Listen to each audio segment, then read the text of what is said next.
Assalamualaikum warahmatullahi wabarakatuh. Selamat datang di Cerita Imajinasi.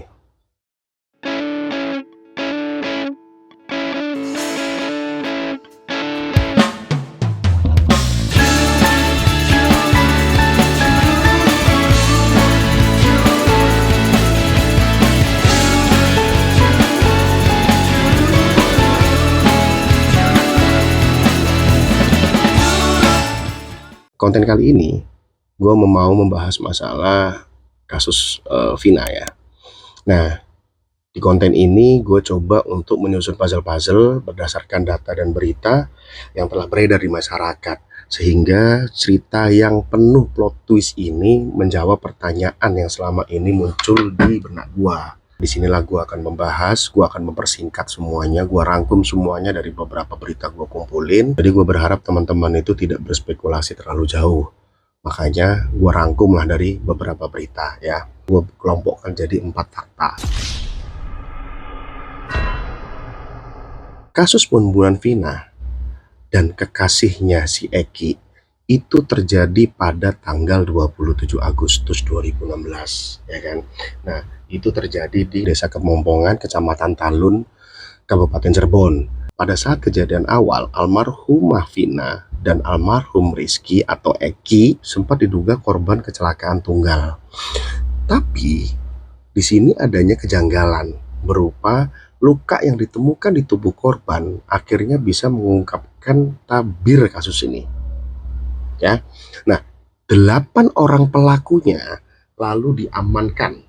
8 orang pelakunya lalu diamankan. Kalau nggak salah namanya Rivaldi Aditya Wardana, terus Eko Ramadhani, Jaya Supriyanto, Eka Sandi, Hadi Saputra, Sudirman, sama Sakatala. Berita ini gue baca dari detik.com.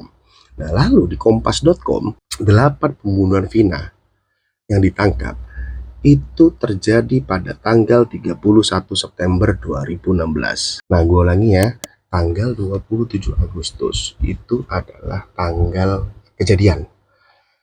Yang disangka awalnya adalah karena korban kecelakaan tunggal 27 Agustus.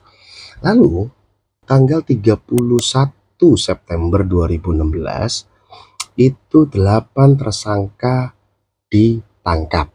Jadi artinya secara fakta di atas, polisi atau pihak yang berwenang menangkap 8 orang ini membutuhkan waktu 1 bulan 2 hari kurang lebih.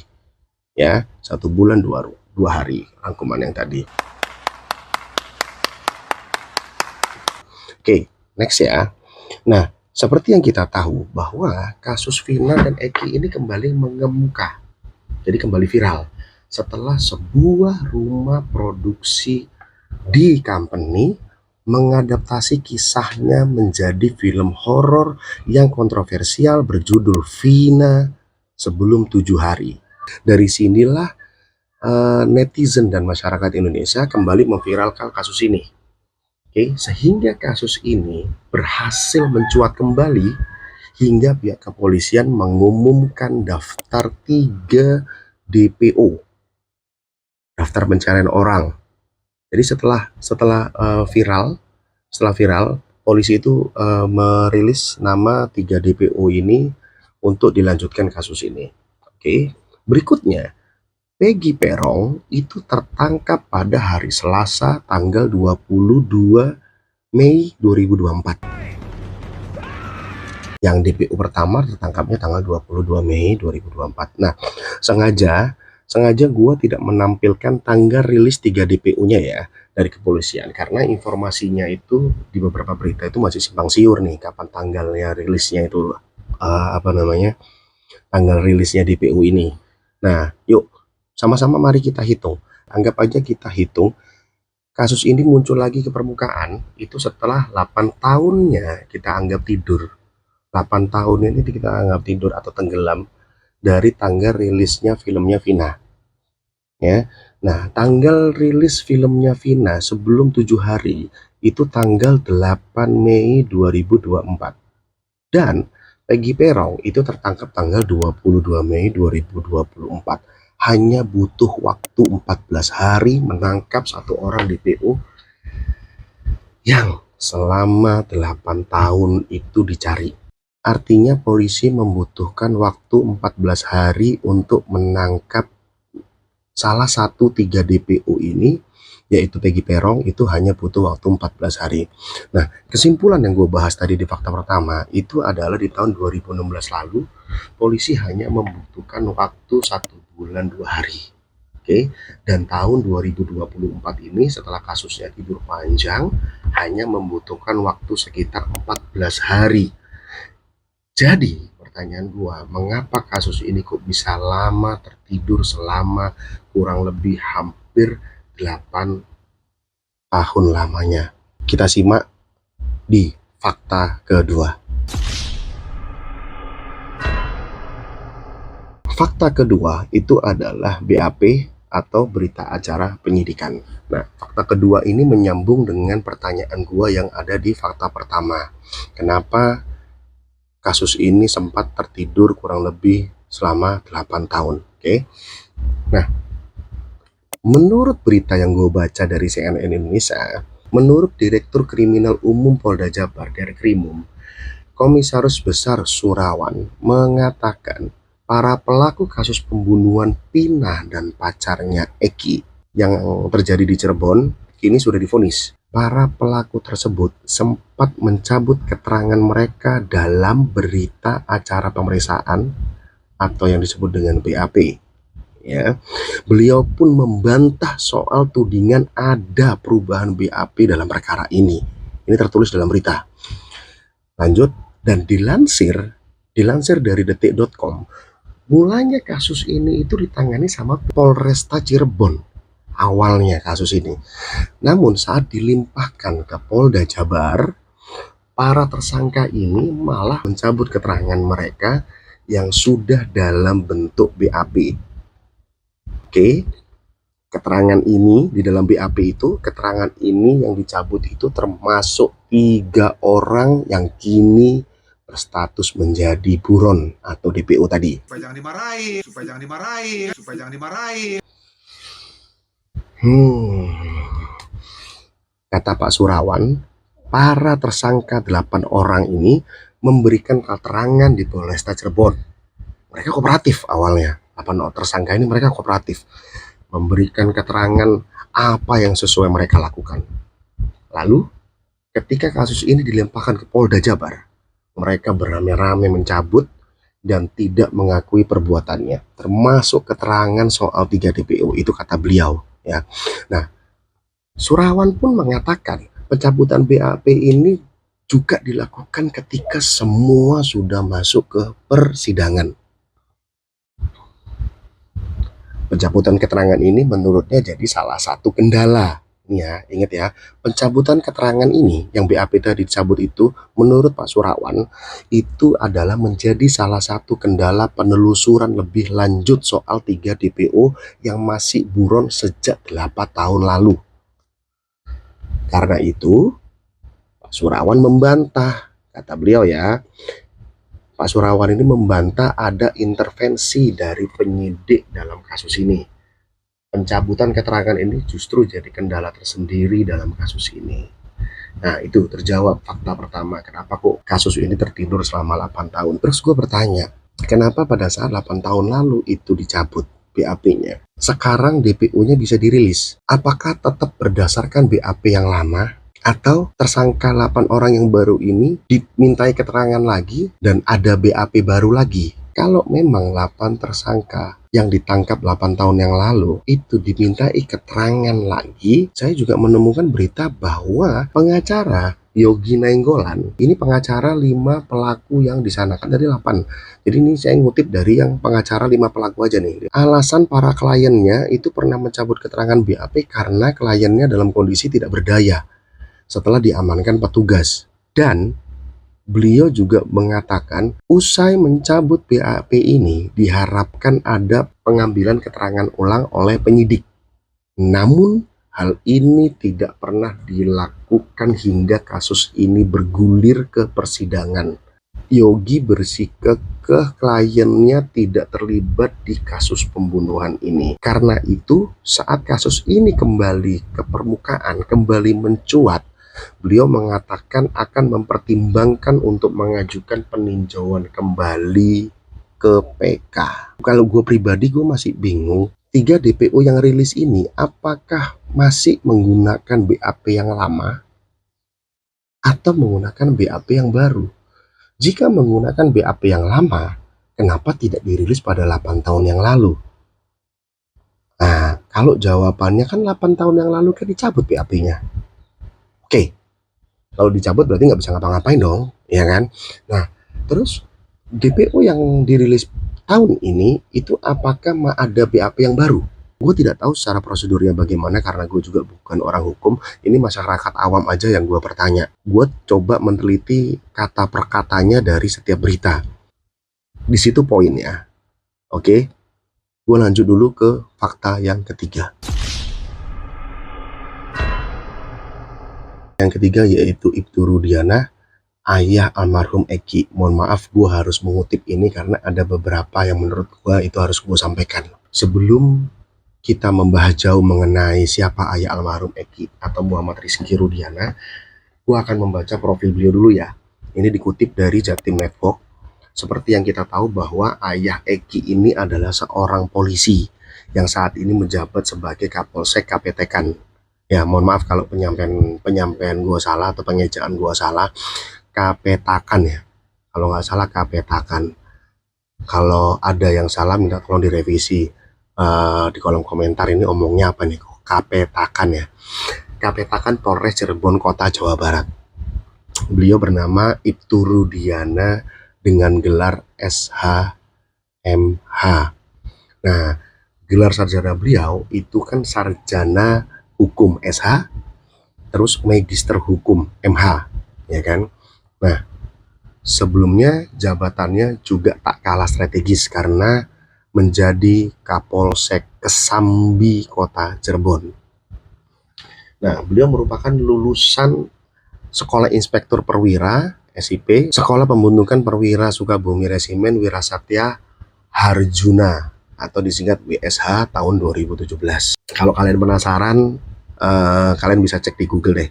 Jika melihat pendidikan beliau ini, artinya beliau ini bukan orang yang biasa, penuh dengan pengalaman. Gue juga membaca berita di suara.com bahwa menurut keterangan dari pengacara salah satu tersangka, yaitu Sakatala, namanya Ibu Titin Priyalianti, itu sekitar tanggal 29 Agustus 2016. Berarti 2 hari setelah kejadian. Kan kejadiannya tanggal 27 Agustus ya. Nah, ini tanggal 29 Agustus ayah Eki itu yang berstatus anggota polisi pada saat itu, Ibtu Rudiana ini mendatangi Polsek Talau. Ibtu Rudiana merasa curiga melihat kondisi motor anaknya yang gak rusak seperti yang gue bacain tadi di awal ya. Padahal dari penyidik awal, almarhum Eki dan almarhumah Vina itu meninggal karena kecelakaan tunggal. Logika sih. Kalau kecelakaan tunggal udah pasti hancur tuh motornya. Dia pun juga melakukan penyelidikan. Bu Titin mengatakan dari fakta persidangan 8 terdakwa bahwa Ibtu Rudiana itu kemudian mendatangi TKP tempat penemuan jenazah kedua korban. Ayah Eki ini sempat menyelidiki lokasi TKP. Beliau ini memetakan kondisi TKP dan beliau sempat mundur 500 meter ke belakang dari arah TKP. Tepatnya itu di Jalan Perjuangan, depan SMP 11 Kali Tanjung Cirebon. Di sana, ayah Eki kemudian bertemu dengan 2 orang nih, yang bernama Aep dan Dede. Nah, Aep ini yang banyak diberitakan kalau dia adalah menjadi salah satu kunci kasus ini. Begitu hebatnya pengalaman Ibtu Rudiana, ya kan, sehingga beliau itu turun tangan langsung atas kasus yang menimpa anaknya.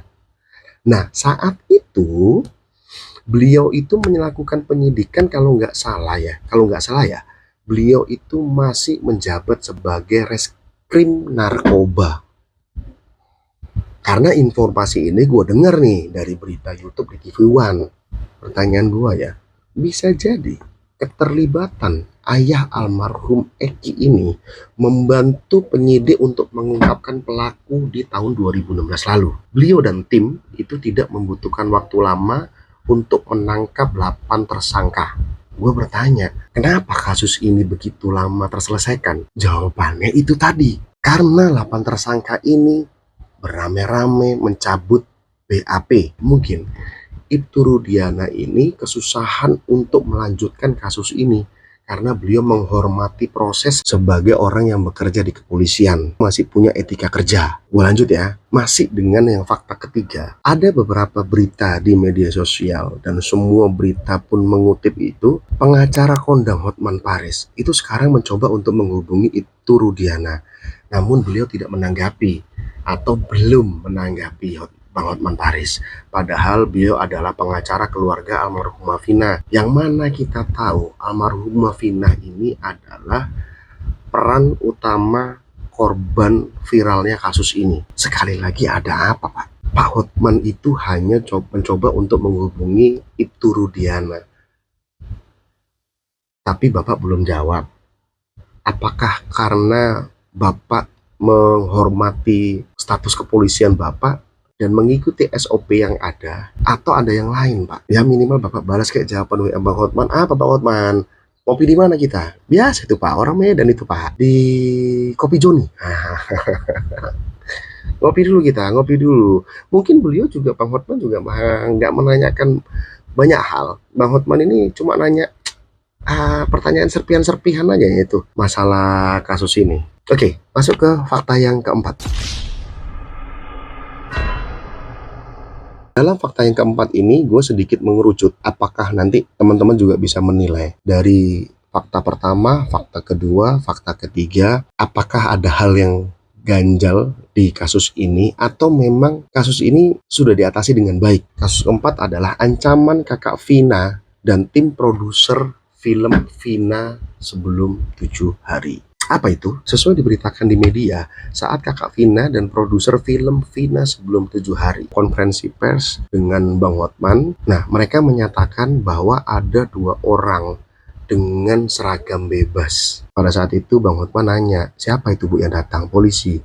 Oh nggak tahu, hanya saja mereka berpakaian bebas. Atau intelijen, oh saya nggak tahu, pokoknya beliau itu hanya berpakaian bebas yang datang ini.